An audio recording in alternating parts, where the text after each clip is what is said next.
Hey guys, what's going on? I'm Nick and it's just a Honda Accord and I'm coming to you from Phoenix, Arizona here at the end of March, and I'm a little bit later than I would have liked, but I think a lot of people have had some plans lately that have had a little bit of a detour in lieu of circumstances. And I'm not here to really talk about that because we've heard plenty about what's going on out in the world. I'm here to talk to you today about getting the Honda Civic Type R Turbo installed on the 10th gen Honda Accord.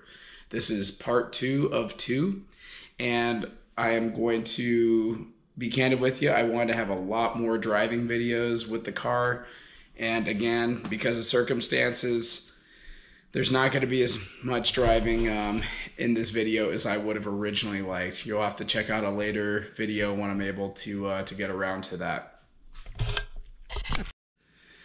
So this is going to be a pretty lengthy episode. So the first thing I'm going to get out of the way is the housekeeping part of the episode, and that is please hit the subscribe button for my channel, and also give me a thumbs up or a thumbs down if you think the content could be better.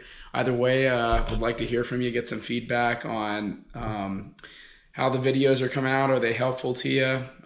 You know, what works, what doesn't. So the next piece of housekeeping I'm going to tell you about is check out the description down below. I'm going to go ahead and put various table of contents and quick links to different sections in the video to help you get you the meat that you're here to grab. So ideally, everyone checking out this video would want to stay tuned and watch the whole thing, but realistically, there's probably a couple of sections that most people are here to check out. So without further ado, let's get to the content. So as far as what I'm going to go over during this video, I'm going to start off by giving you a reason as to why I even put this turbo on.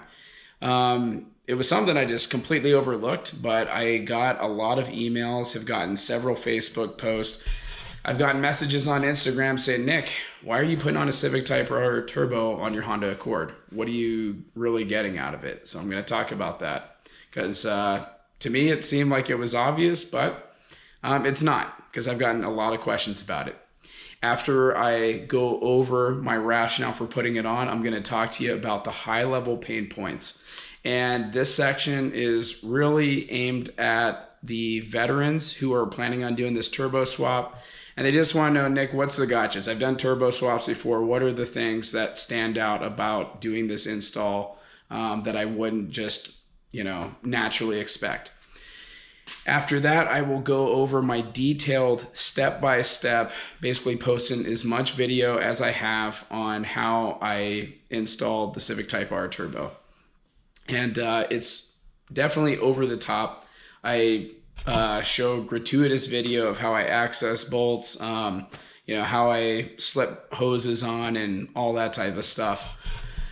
But for someone that's never done a turbo install and this is your first time, I think it's real helpful to get to see the full picture and really get an idea about what it's going to take to get this job done.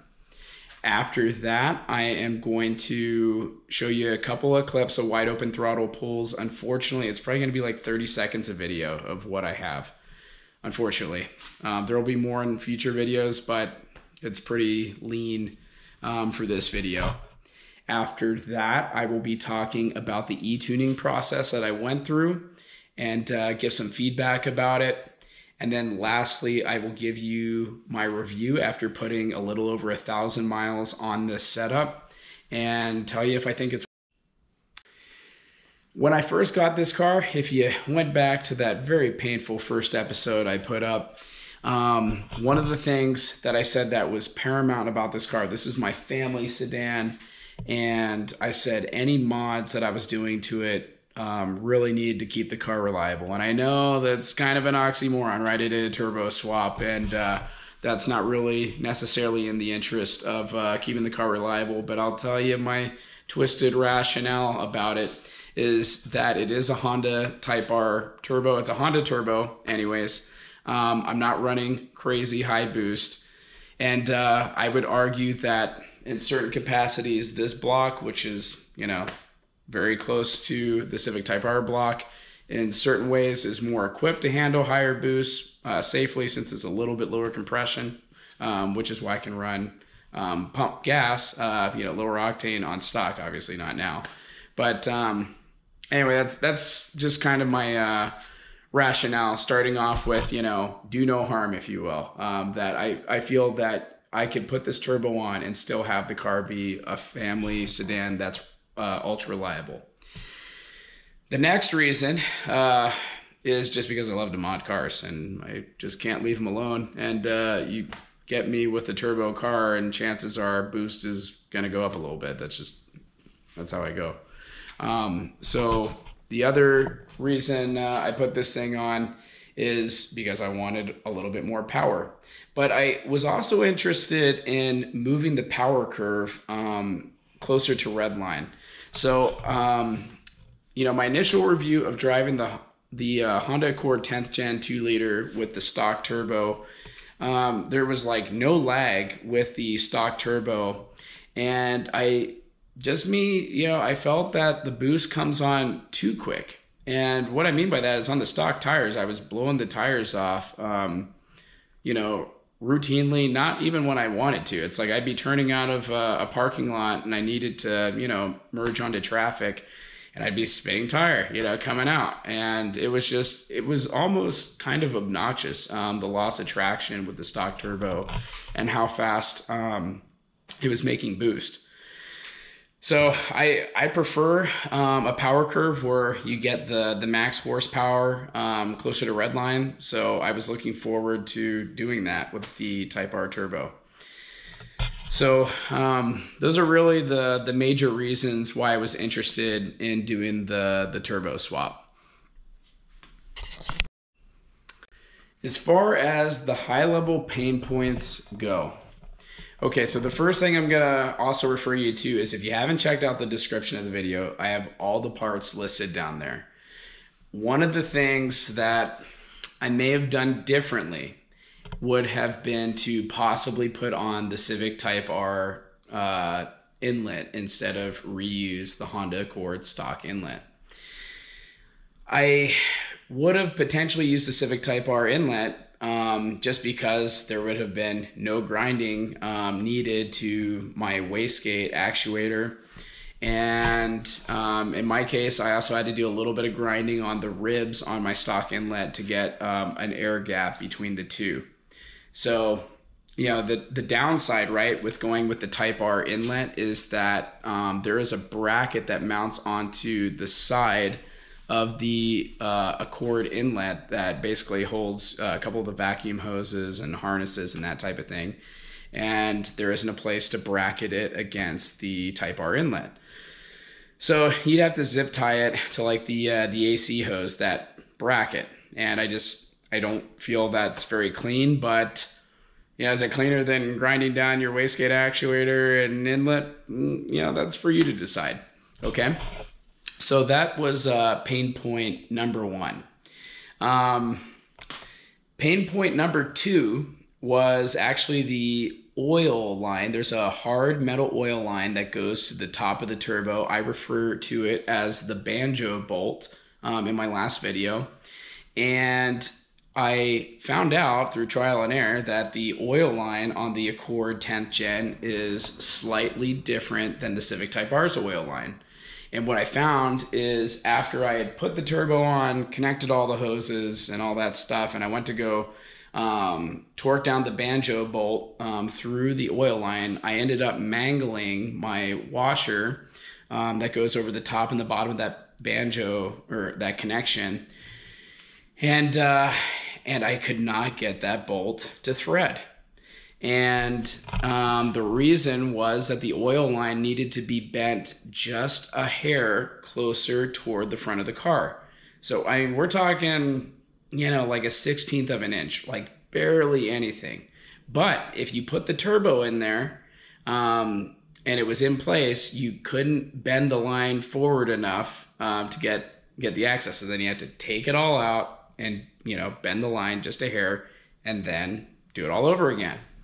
So that was the second pain point doing the actual install. And then the third pain point is really a summary of just pain points. It is all about order of operations when you are putting that turbo back in, all right? And I found out through probably, oh man, probably like 10 times of putting the turbo in, doing something, realizing I didn't do it in the right order of operating, I have to pull it out, and you know, so on and so forth, okay?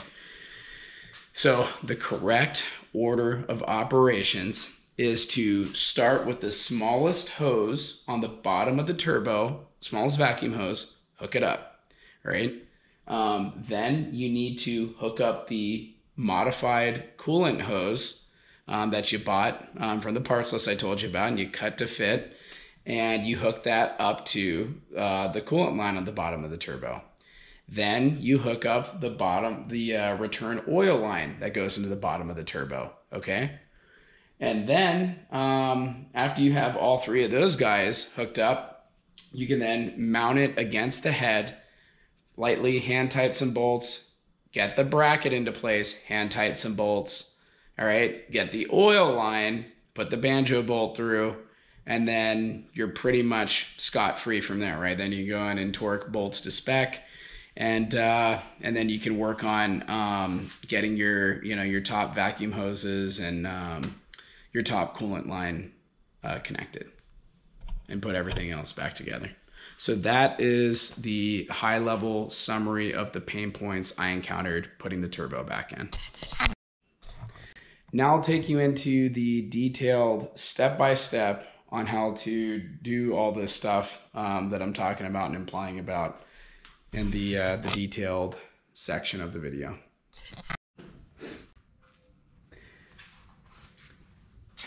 So these are the parts that I have for the turbo swap.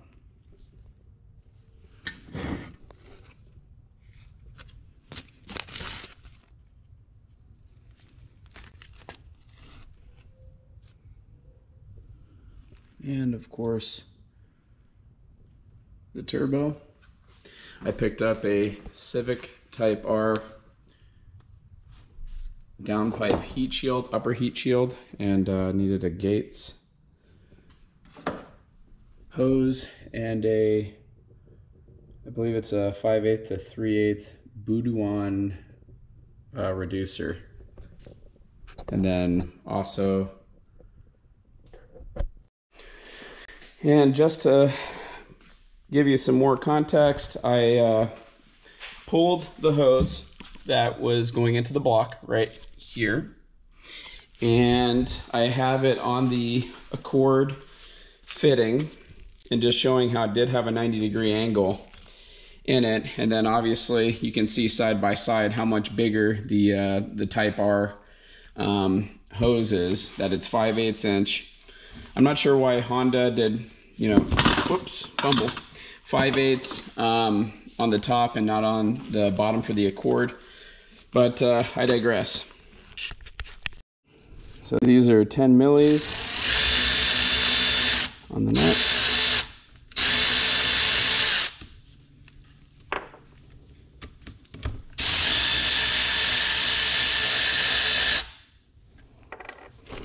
Go ahead and just take that guy off.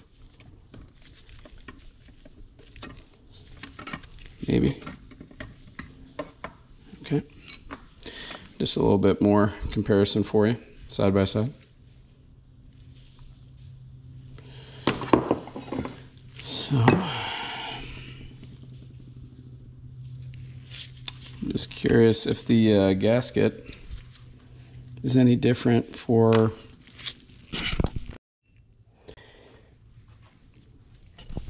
and just to show you, the gasket on the Type R is also going to be a little different than the Accord.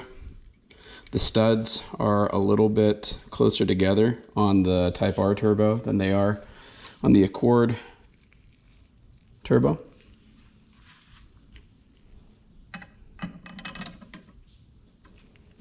And it goes like that.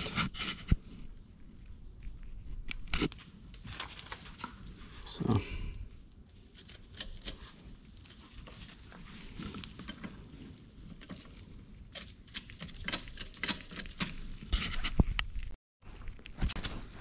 So one of the key gotchas when you do this install that I've read about, that people, early adopters, were figuring out is that when you go to put the Accord inlet on, see, you can't quite get it to line up. And then when you look, it's because it's hitting the wastegate. It's kind of hard to see, but it, you know, it hits it right there. So I'm gonna have to grind down the plastic on the wastegate right here, just a hair, so that I can get this inlet to bolt up. And before I go and put anything else on this turbo, I'm gonna do this now. And I'm gonna make sure that I seal up the inlet, put some fresh tape in here, and because you don't want shavings of plastic to go falling in, right? So I'm gonna keep working this little spot here. Just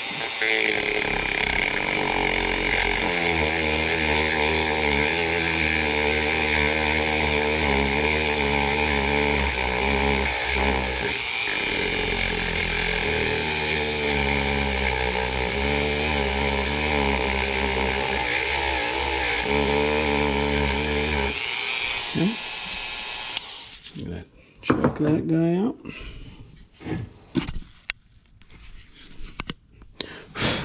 You can see all the dust falling onto that inlet spot.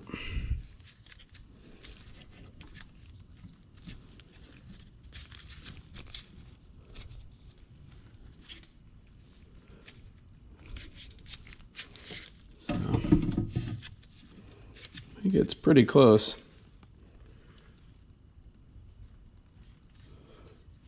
So looking at it, and it just needs a little bit more there.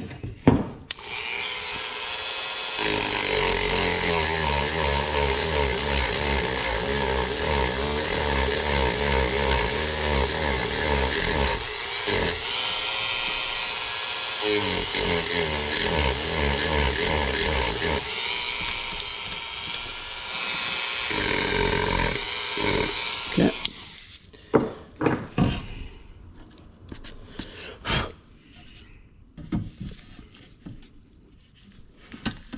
And whoops.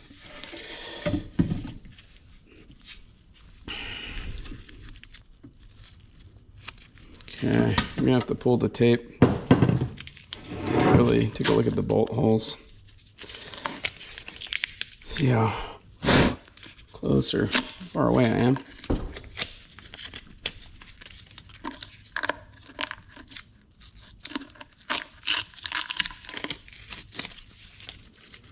And after doing that little trim, let's see, we got one.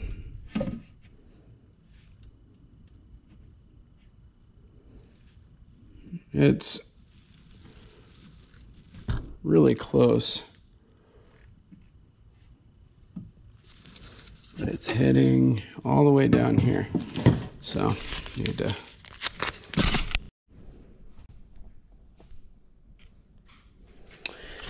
So I made my first mistake. I didn't want to have to grind down my stock inlet, and that's why I picked up this second wastegate. However, I kept trying to get this air gap, and ultimately I started noticing a little hole here, so I started picking at it, and I went all the way through the wastegate, ground down too far. So here's a real good look at it. What I should have done is what I ended up doing here, and it's really should have just ground these two ribs down on the intake to start, and get it really flush, because that's where it makes the contact with the wastegate, and then taking a little bit off the wastegate if need be. So I'm gonna have to take off this wastegate, which, you know, I just gotta pull this pin or this clip off. A little tricky. So gotta do the same thing over here on the stock turbo and give it another shot.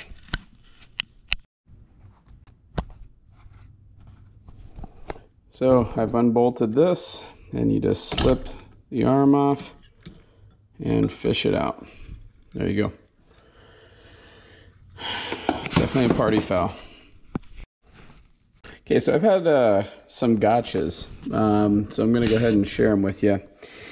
So I am reusing the stock inlet from my Honda Accord, and I have had to Dremel these two ribs right here because, whoops, here's my bolt, because I have a little bit of a clearance issue with the wastegate solenoid, and it's kind of hard to see, but basically when I went to go torque this down, there was some contact being made there, you know, and I really wanted to have an air gap. Not sure how big of a difference it would make, but regardless, so I initially did not want to have to grind down any of my stock hardware, so I was hoping I could grind down my solenoid that came with my Type R turbo, and I ended up going too far. I went through it, through the plastic housing, so I put some plastic weld on the spot, and I've kind of sanded it down. And not a big deal. I went ahead and did a little bit of grinding on my Accord solenoid, and I thought that these guys were the exact same part. But visually, I go, number one, they have different part numbers, which is kind of hard to see. One ends in 24 and one ends in 22. So just a heads up. But there is a difference between them.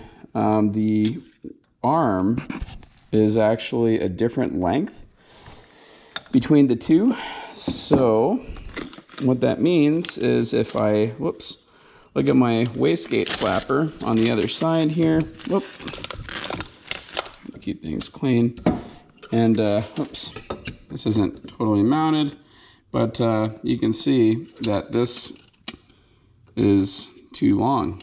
The Accord wastegate arm from that solenoid. So if it's kind of hard to see, but this flapper will not stay closed at the stock length of the Accord, which means you're not going to make a boost. So what I'm probably going to do is, I don't have a lot of room to be able to torque this down any further. So I'm actually, you know, if I put on this Type R one, just to show you the difference, how big the difference in length makes. It's like, number one, it's pretty hard to even get it to reach.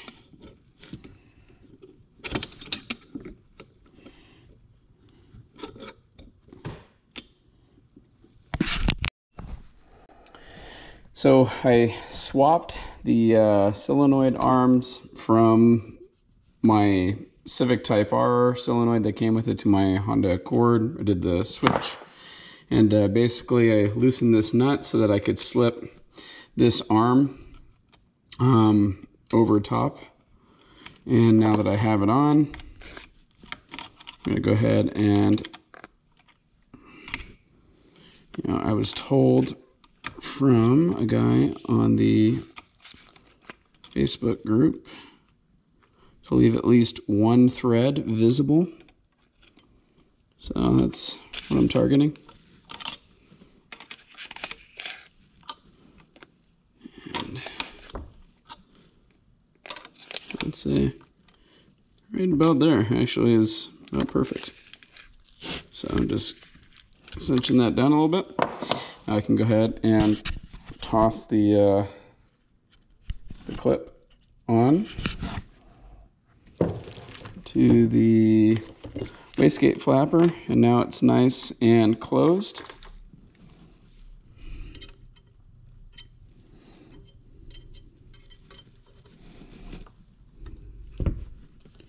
And just gotta pull this guy up and over. There we go. All right. And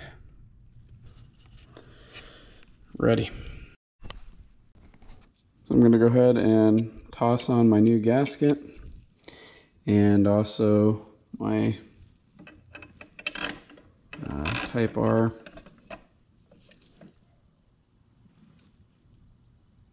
coolant hose fitting. Okay, I'm not going to torque this down yet.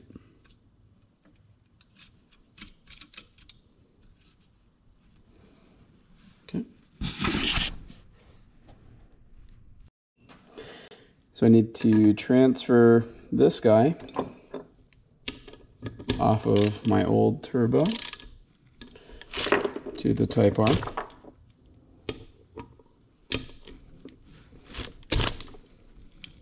These are just 10 millimeters.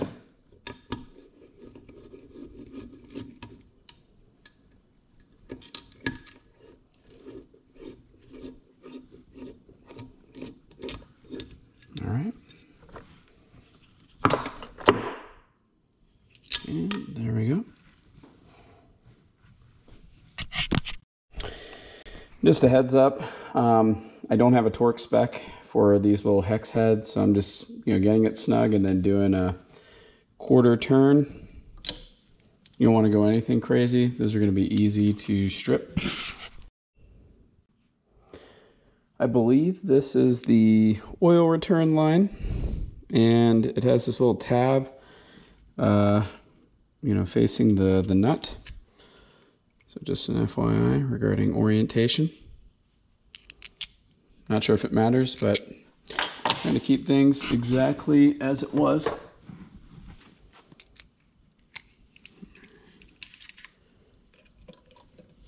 So I'll get this started on one side. Just gonna snug it up. And since I'm putting on a turbo blanket, I think it's going to be easiest to do when all the stuff is mounted versus trying to mount it after I put the turbo blanket on. We'll see. I'll let you know. One other thing that I think you'll notice that I have done, I'm really OCD about, is trying to keep all the ports taped off until I'm ready to reinstall. I've built a couple of motors, and it's really good to be OCD about contamination. And it's like if you're ever assembling an engine and you're doing it on an engine stand, you work on it, you try and make sure there's no wind, no dust, basically keep your area as clean as possible. And when you're not working on it, you wrap it up in a trash bag and tie it off. So I kind of take those crazy OCD habits into stuff like this, because you want debris getting into your oil, you don't want debris getting into your coolant, potentially clogging a water pump. You don't want stuff going into your turbine. So anyways, that's the best practice for me. If you don't want to be so OCD, understood. Okay, I'm going to go ahead and snug these down. It's definitely not going to be more than 18 foot-pounds. I think 18 is probably pretty safe, pretty tight.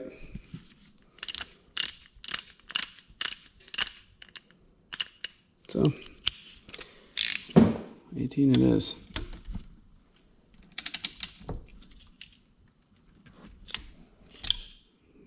Snug down this side. Make sure.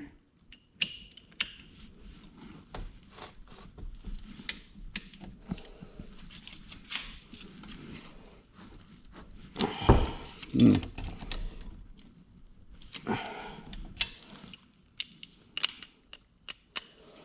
me check. Good. Do 15.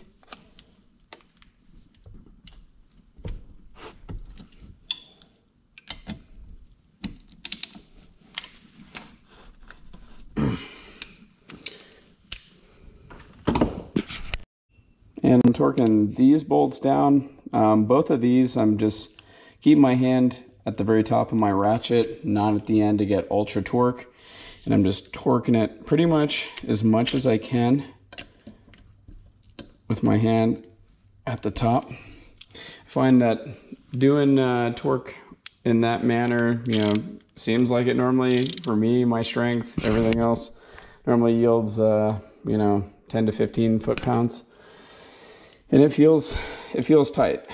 And I did the same thing on the two studs. I'm guessing these are probably like, I don't know, 9 foot-pounds is what the shop probably calls for, if I had to guess. So I couldn't find the torque spec. Again, do at your own risk. If you come out with the torque specs, I'd love to hear from you in the comments. All right, so I need to get this guy off.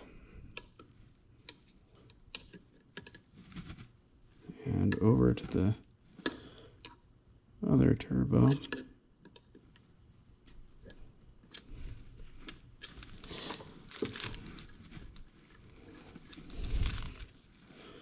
I can just break this seal. There we go. So just kind of working our way around. Not. There we go.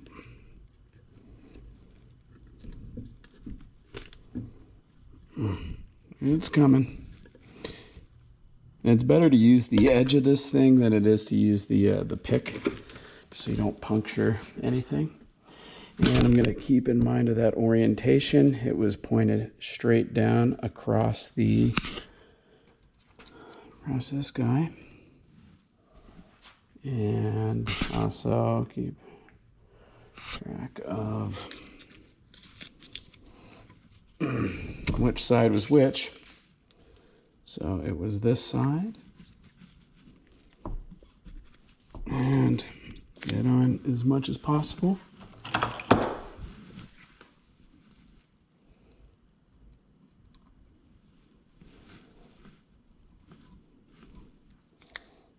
There we go.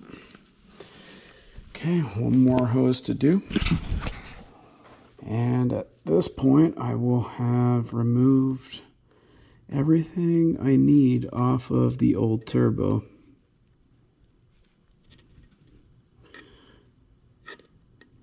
And then I can start putting the car back together. So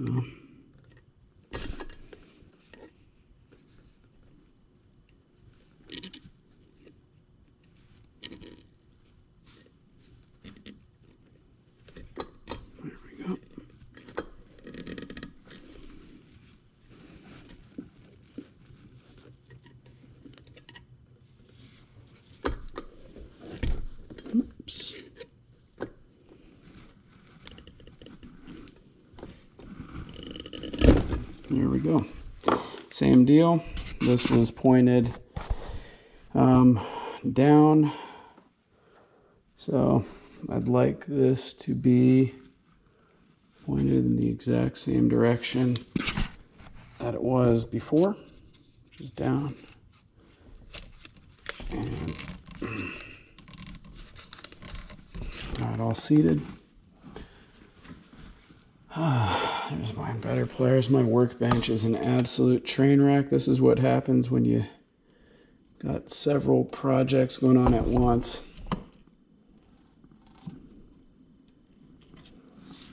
All right. So that's it off of the old turbo.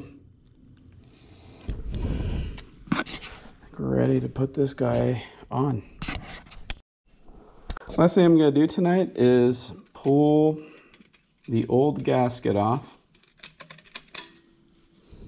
Has a specific orientation. And I'll put the new gasket on just so I don't forget it.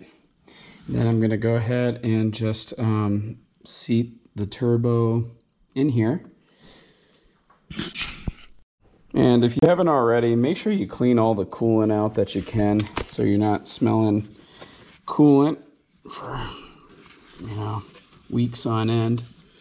Because it's not going to be any easier once the turbo is back in here. So I just, a little side note, make sure you do a really good job cleaning while everything's out of the way. All right. When you're putting your clamps back on your hoses, make sure you're thinking about how you're going to access those clamps with your pliers or whatever tools you're using. You know, like an example is I wouldn't want these to be facing this direction, right? Because when the turbo's in the way, I'm going to have no way of getting at this. Same thing. You wouldn't want these tabs facing this direction. So just be aware, you know, make sure that you're placing the clamps in strategic positions. And just showing the finished product without clamps on. Okay. Well, the other thing I noticed is there's this little hose holder down here, and I'd like to use it. So I'm actually going to fit the 3/8 hose in this little holder, and then I'm going to do my cutting based off of that. So I'm just marking it with my clamp because you need enough space to get the clamp in there. So, and there we go. Well, rather than show you all the stuff that I've done, let me just recap through verbiage, because I probably have about an hour's worth of film of me trying to mount this turbo up and then hitting a snag and coming back. So first thing that I did was make sure that I connect the lower vacuum hose. So there's a very tiny vacuum hose in the bottom of the turbo. It connects right over, you can barely see it. It connects at the very bottom. Then I connected my coolant pipe down there that has the fitting on it, and the process I went through was actually to mount this up to the block here, and then connect this hose over to the turbo, and then torque it down. You can't see the screw right now because it's blocked, but it's there. I ended up folding the tab back because I didn't want this tab for my worm clamp potentially to rub against this vacuum line and puncture a hole over time. The next action is to take this hard line, and yeah, you can try and set the turbo on the studs if you like and see how well this lines up for me. It was about 1/8 of an inch away from me being able to line up the bolt hole, and no matter what I did, I couldn't get the banjo bolt to go through the fitting. So I ended up just grabbing on this line and, you know, bending it just a hair forward so I could get that clearance. And I posted in the Civic Type R turbo swap group, and all the guys that I spoke to, Joel and Brett, you know, Eddie, they were all saying to just bend the line and convince it to fit. No one went out and bought the Type R oil line. And I did look up the parts diagram, and it is a slightly different line. It wouldn't surprise me if it's just a little bit different fitting. So after I got this line connected, then I mounted these these two nuts, these two studs. I put anti-seize on these nuts. I recommend you do the same. And then I have the bracket underneath. I started off by putting the bolt into the turbo first, getting it fairly hand tight, then coming to this side of the bracket and pushing it up and holding it against the block and getting this bolt started. And this might seem like overkill on the detail, but I'm telling you, I've gotten the opportunity to do this many times now, and this was the key to success for me. So now I'm going to go ahead and torque these down to 33 foot-pounds for these bottom bolts. I am using a universal socket, 14 millimeter. It's Craftsman. It's not a universal joint with a 14 millimeter on it. It gives you a little bit more clearance. for jobs like this where I had some issues pulling the stock turbo because the line was in the way. And like I said, I got it at 33 foot-pounds. Gonna do the same thing over here. Okay, now I need to switch because of the studs. I'm not gonna be able to fit my universal socket over it to be able to torque down. You can see the anti-seize on the tip of the studs. There we go.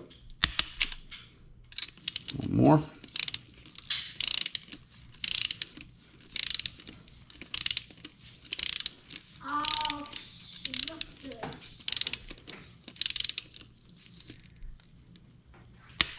Okay. For this banjo bolt, I am going to do 10 foot-pounds. You don't want to go nuts.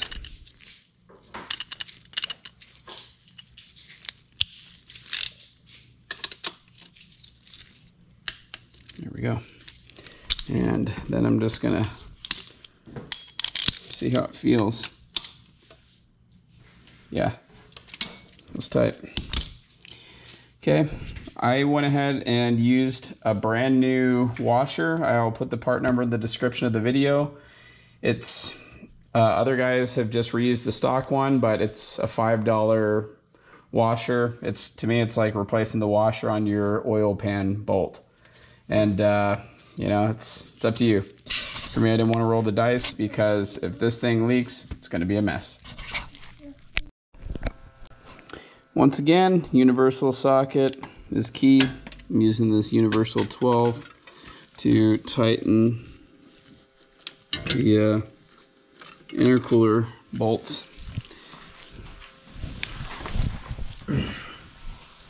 And I'm sure you can do it without it, but life's a lot better with it.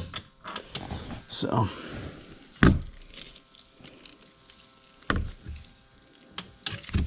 just need a longer extension.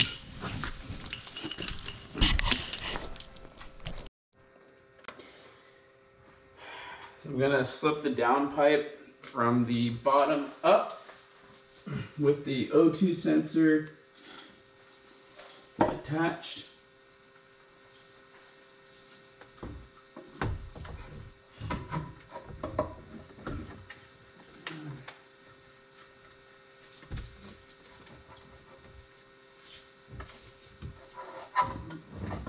At least that's the plan anyway. Whether physics lets me do this is another story. But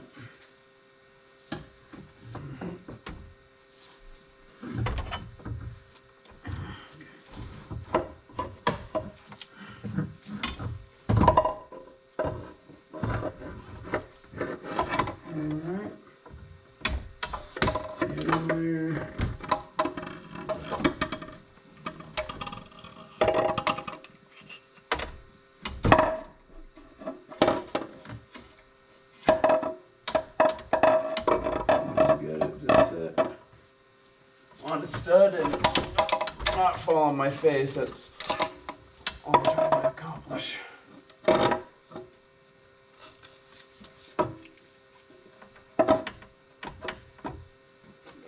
Lower stud. Ooh.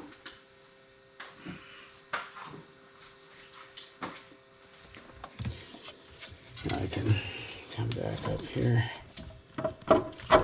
Ooh, my.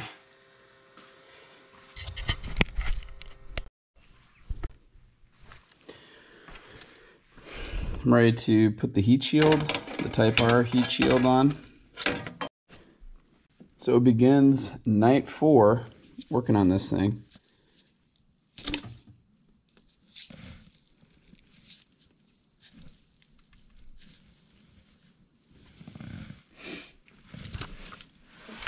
Oops.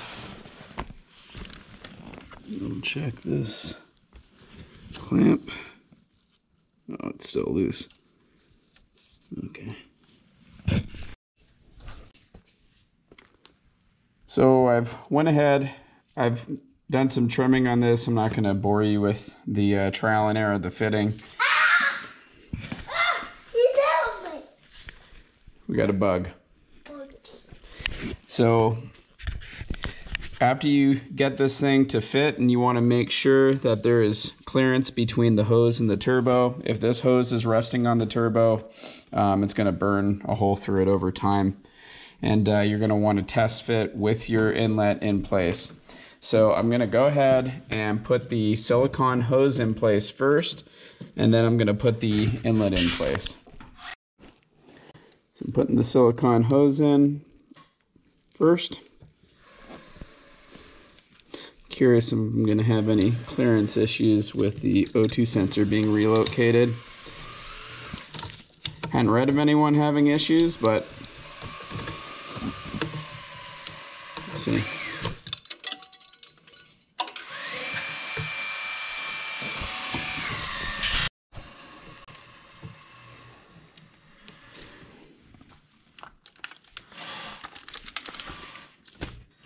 Alright, so just getting all this stuff into place.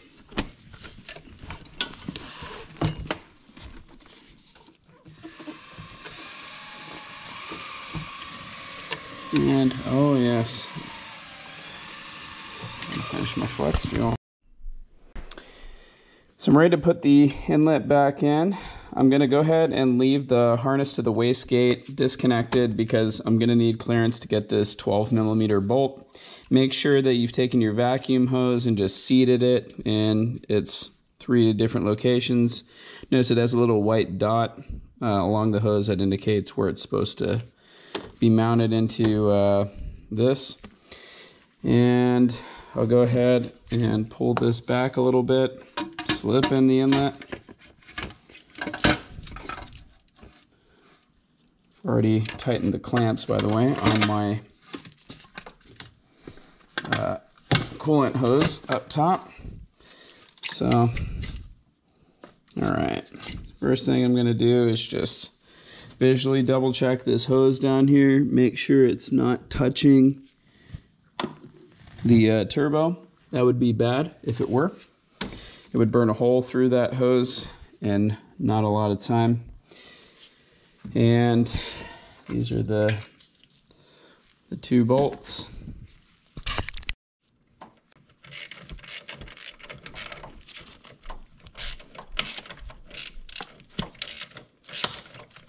That was coming. All right. Okay, and torque spec is 18 foot-pounds.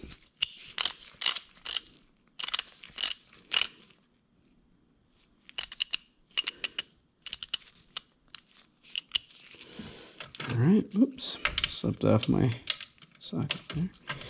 And that's the only gotcha. You use these universal sockets. You got to make sure that it's totally seated on the bolt head.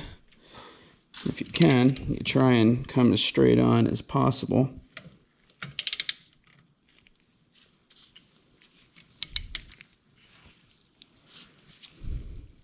Okay, there we go. One down. And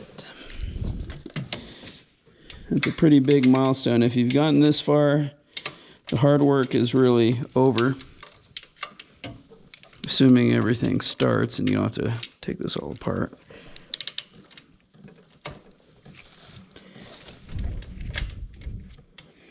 So,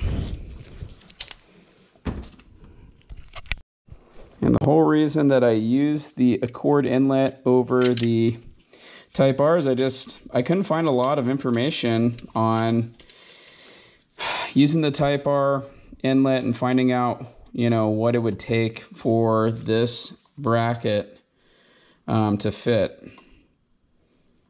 So I didn't want to play with that. And one of the things unfortunately I'm not too skilled on is fabrication. I don't have welding skills.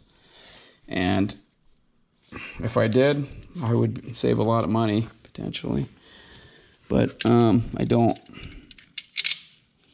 And if you're like me and you need to be able to bolt stuff up, that might have been the deterring fact for.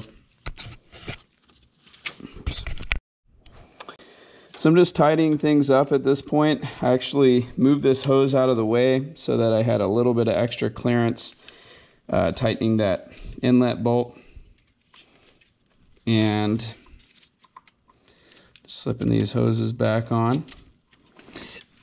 And you'll notice it has this little flare, so that's as far as you got to push these hoses up to. And yeah, the reason why I went with I stuck with the Accord inlet versus swapping over to the Type R is for this bracket.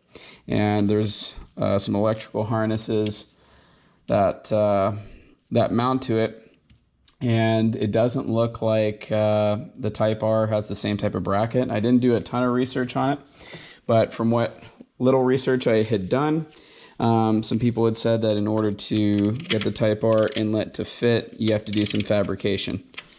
So I just didn't go through it.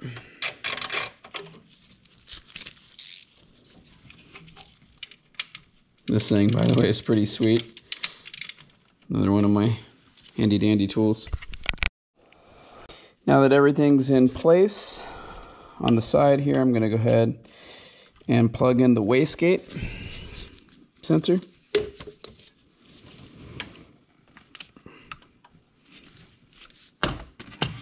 And there we go. And then lastly, I got a couple of 10mm bolts. Oops. Up top.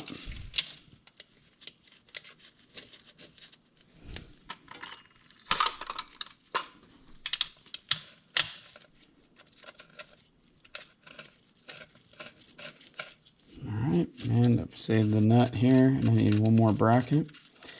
Tighten all these screws up. And I'm golden.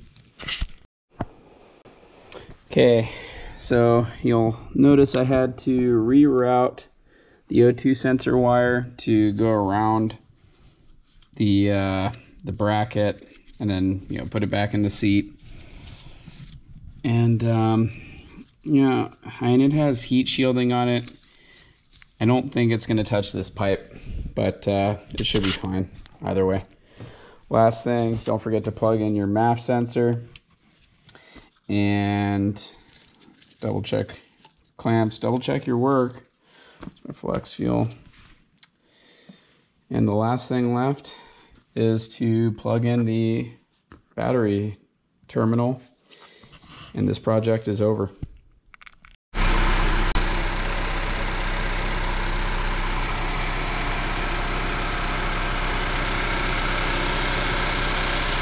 PB blaster cooking off.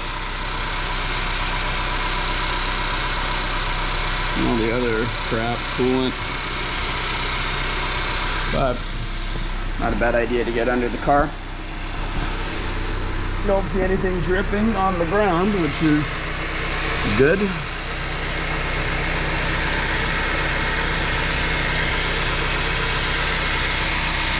And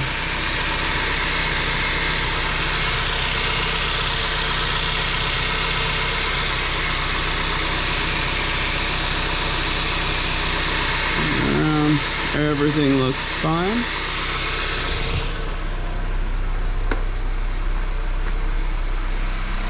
Double check my gas lines. Nothing to see there.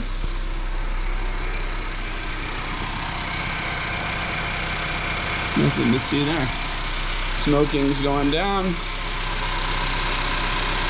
a little bit.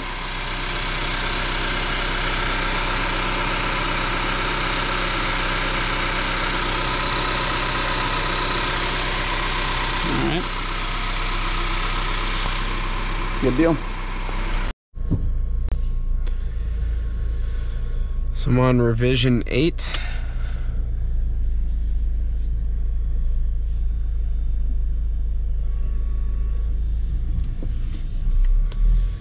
Flex fuel tune.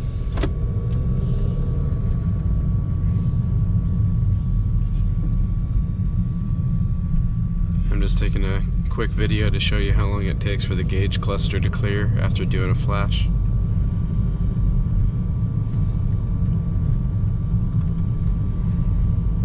That's it.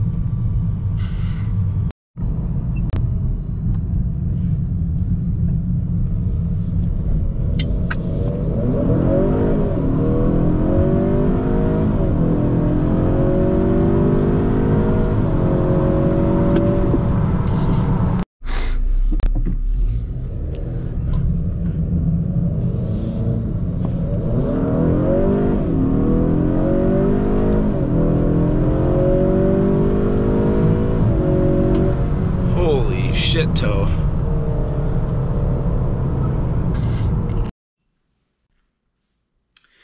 So as far as the tuning goes, I talked about my tuner that I used in my last video. I'm going to talk about him again. His name's Derek Robinson.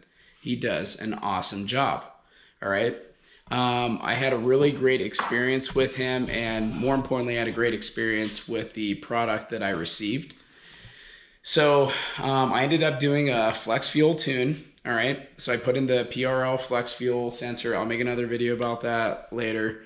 And basically, I started off by doing a pump gas tune first. So I did 5 revisions, where I sent him 4 logs per revision. I would send him a log of cold to warm idle. I would send him a 15-minute log of me driving in the city and bumper to bumper stop and go traffic. And then I would send him a 15-minute log of me driving on the highway. And lastly, I would send him a log of me doing a wide open throttle pull. So that's basically the process of doing the E-Tune. You send him the logs, and each time he gives you a new revision, he's making tweaks to the tune based on the logs and what they're telling him. So I did 5 revisions of pump gas, and then I did 5 more revisions on E30. And E30 is a blend. I fortunately have a gas station near me that does E54, and Derek referred me to an app that basically does an ethanol mixture calculator for you. And it'll tell you put in 7 gallons of E54 and 4 gallons of pump gas of 91 octane. So at a high level, that's how I did the tune. And as far as the way the car drives on the tune, it drives really, really well.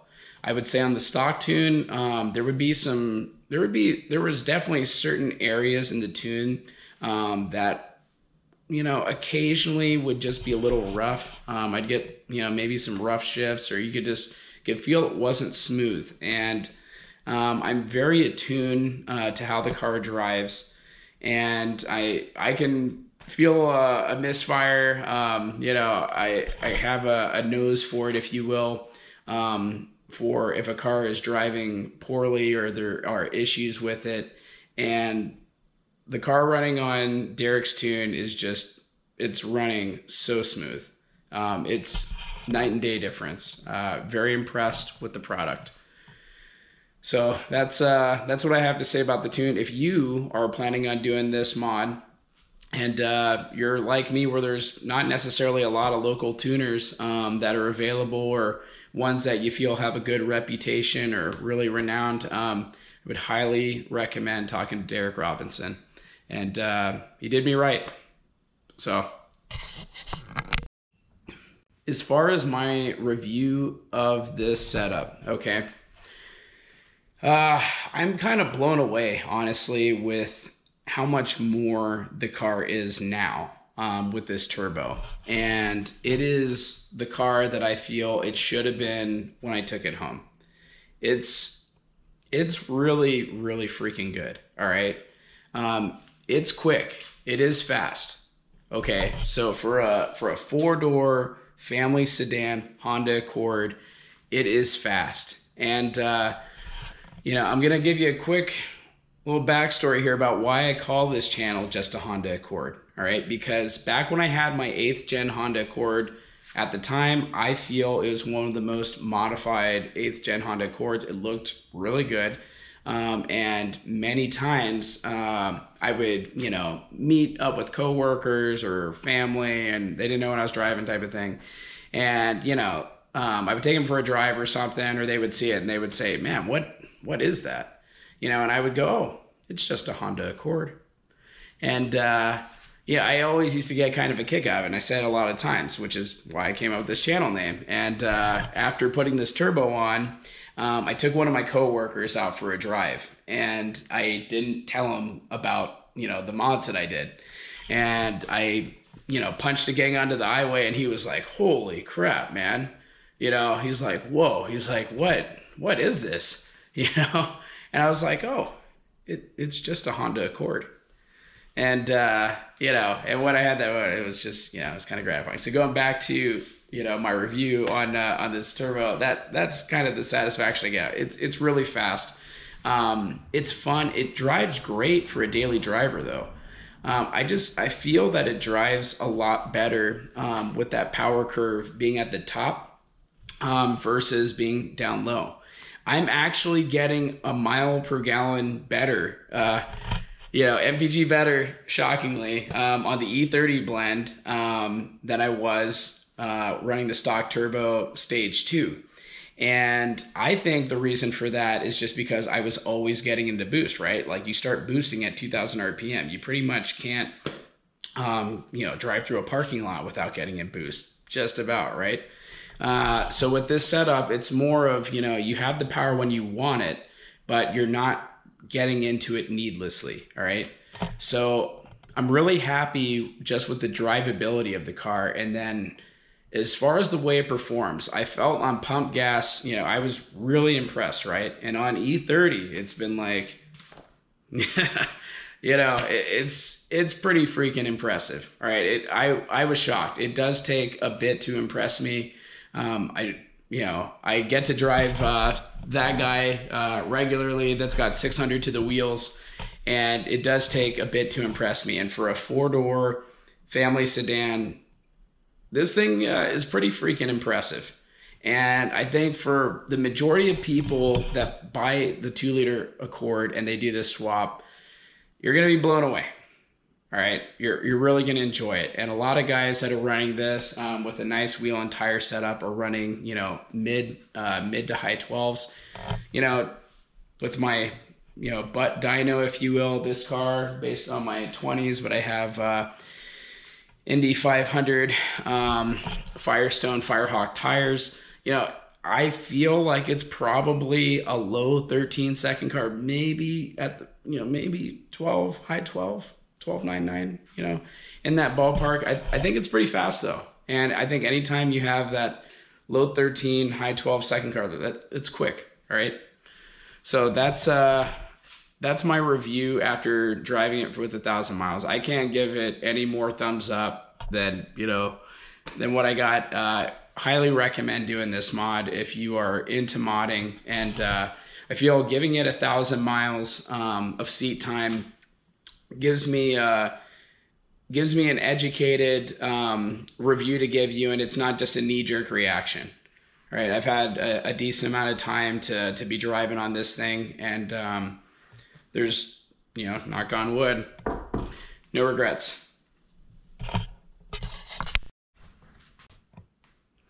So as far as what is coming next for the channel, I have so many videos, it's not even funny, that I've recorded and I just need to edit and put them together, right? Like I've done a PRL intercooler install, I've done the flex fuel sensor install, I've done the front pipe install, I've done taillight install, I've done hardwire install, I put on the wheels and tires, I did the front lip. I mean, I've been real busy, guys, but I haven't been busy editing videos, and I need to, you know, start getting around to some things. So anyways, if you stuck around this long, I am extremely grateful for you putting in the time and checking out the video. If you have any questions, comments, concerns, critical feedback on how I can make this channel better to give you more value out of it, drop me a comment in the section of the video. Feel free to shoot me an email at justahondaaccord@gmail.com, or you can ping me on Instagram at justahondaaccord. If you haven't already, please hit that subscribe button, and also give me a big thumbs up or thumbs down if you think I need some work. And that's all I got for today. Thanks for sticking with me and checking out the channel. I'll see you next time. Later.